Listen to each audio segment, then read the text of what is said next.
গাড়িগুলো মামলার কারণ হচ্ছে তারা জিএম ছাড়ায় মানে মালিক ছাড়ায়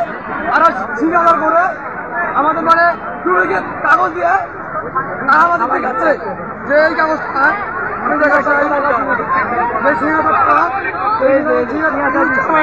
আমাদের মালিকের গত